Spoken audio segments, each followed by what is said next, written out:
everybody, welcome back to the channel. My name's Jeff Lanoski. A couple weeks ago I made a video where I showed you some skills and drills to work on at home or close to home so you could be more prepared than ever when we finally get to hit some open trails again. That video did really well and it sounds like a lot of you enjoyed it, so I wanted to continue on with that theme of working on things at home or close to home that can help you impress your friends next time you go out on a ride.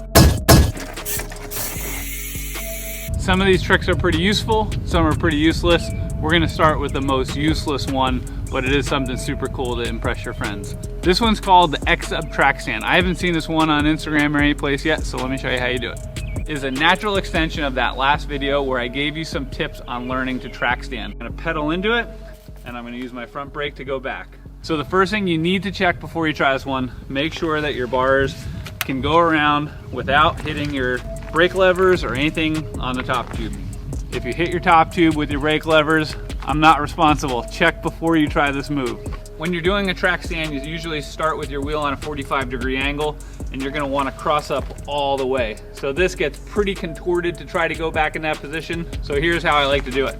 I ride, I'll do a track stand, and then I'll switch my hands real quick while I'm track standing, and then do the 180. Now I'm back in my normal position, and then I track stand as long as I want, and I put them back.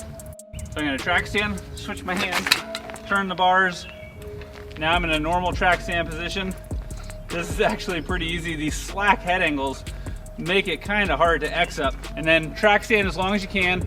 Make sure all of your friends see it.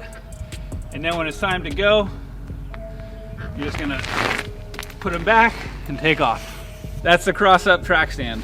All right, this next one is super fun, and it'll also help you earn some trail maintenance points when you're out on the trail.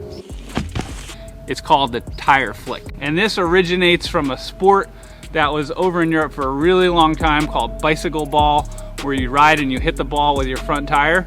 So we're gonna practice on an empty bottle of orange seal. The idea behind this one is you ride your bike down the street, the trail, whatever, and you do a quick little front wheel lift and you do a tire slap. The first thing you're gonna need to do is have your front wheel tire lift down. Once you have that dialed, then you're gonna need to learn tire flick. And you could actually even learn that standing over your bike and just trying to flick something. I'm gonna put this orange seal bottle on the ground. I'm gonna stand next to my bike. I'm gonna lift my front wheel. I'm gonna lock my back brake, and I'm gonna practice that wheel flicking motion. And once you do that, it's just a matter of trial and error, learning to lift your front wheel, do the quick little tire slap.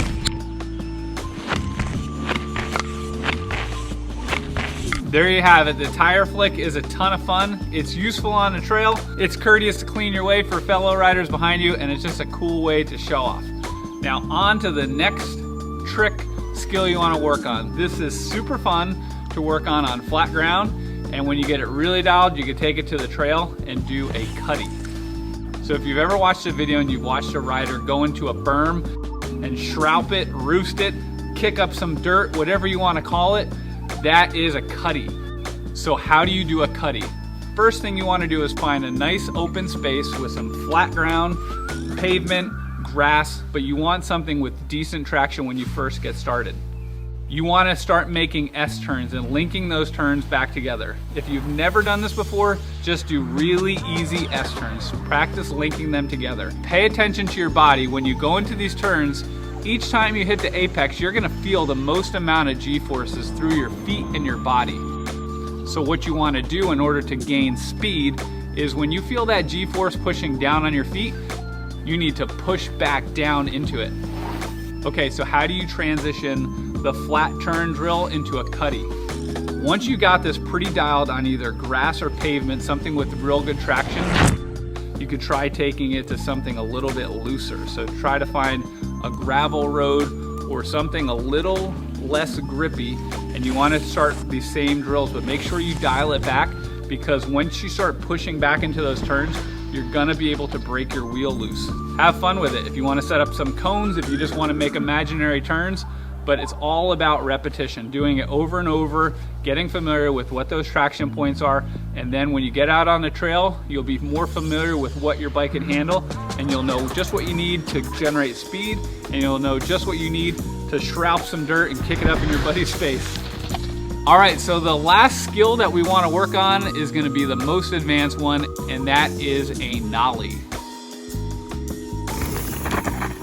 Thrown some of those in my Instagram videos and my YouTube videos. I've had a bunch of questions, so now I'll give you some tips on how to do a nollie yourself.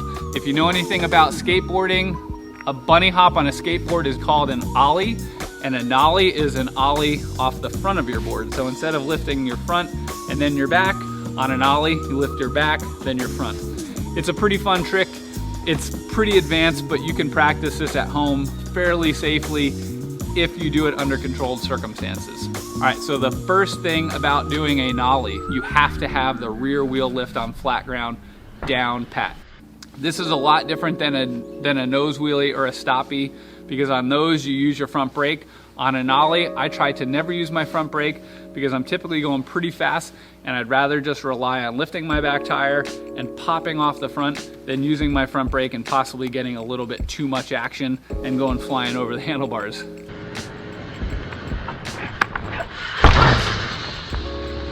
So once you have the rear wheel lift down, now it's time to start working on lifting the front tire. So you want to try to imagine getting your back end high enough so that your fork is fairly perpendicular to the ground, and then you're pushing straight through that without using any brake, and you want to try to unweight your body a little bit. And once you do that, you pull up on the handlebars and you try to lift your front end high. Once you learn it on flat ground, then take it to a curb. When you do it on an angle, the shallower the angle, the easier it is. So if you just ride alongside a curb on 15-degree angle, just do a little side shuffle, it's pretty easy. And then as you come straighter on, it gets more difficult. If you're just doing a little side shuffle to the side, you can do this off of a curb or something like that. Super slow, super easy, and it should be fairly safe. When you're coming straighter on, you're gonna need a lot more speed because you need to make sure that you clear your back tire. A lot of these moves, if you can ride flat pedals fairly proficiently, throw those on. It'll just give you a little bit of safety if you need to bail out. But with a nollie, it definitely is a little bit easier to lift up your back tire when you're clipped in. Hopefully you liked the video. Those are 4 of my favorite tricks to work on that can improve your skill and impress your buddies out on the trail. Leave some comments below if there's anything else you'd like to see. I don't need to cram everything into one video, so I'll just keep making some more. So if there's some moves that you want to see in the next video, comment below and I'll put that out in the next few weeks. Until next time, get out there and be a boss. Socially distancing.